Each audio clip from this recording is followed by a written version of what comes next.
A potential transfer of land from the federal government to the Department of Hawaiian Homelands will have serious implications for DHHL beneficiaries. Casey Lone is live this morning at Eva Beach to tell us more about that. Casey. Hey, good morning, guys. This is important stuff. This is the old Pacific Tsunami Warning Center property here in Eva Beach. And acquiring it will use a $10 million credit, $10 million of a $16.9 million credit that the Hawaiian Homelands Trust has with the federal government. They are asking for input from beneficiaries, and the deadline to do that is March 18th. All the details on HawaiiNewsNow.com. But I want to get right to William Isla Jr., the chair for the Department of Hawaiian Homelands. Thank you for being with us. I want to give a little background to this. This all came about, that credit I talk about, from a transfer that fell through years prior in Waipahu, correct? Yes. Good morning, Casey. As well as, you know, an overall balance that we have.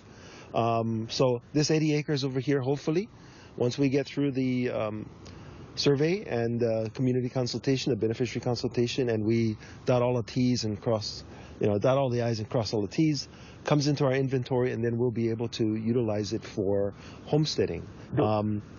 What makes this attractive, this piece of property? This property is really attractive because there's a road right here, there's water, there's sewer, everything is ready to go. All we need to do is do some engineering, move some things around, plan for how many houses, what type of houses, and we'll be able to get people off the wait list, which is our goal.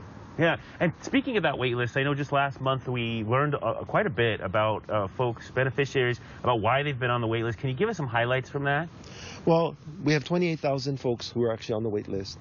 For many reasons, they've been on the wait list for a long time. Some of them just aren't ready economically. Some of them aren't interested in the area that's being offered. Who wouldn't be interested in this that's, 2 blocks from the beach?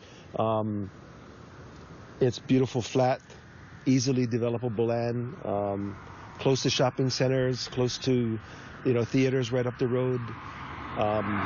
It's a great piece of property to add to our inventory. Very good. William Isla, I want to thank you so much for being with us this morning. We're going to have some more discussions coming up. We're going to talk to your Deputy Chair, Tyler. Yes. We're going to get into some different conversations this morning. Excited for that. But again, we want to remind people that the deadline to provide input for this for beneficiaries, you can find a lot more information as well, all at HawaiiNewsNow.com. For now, we'll send it back to you guys in studio.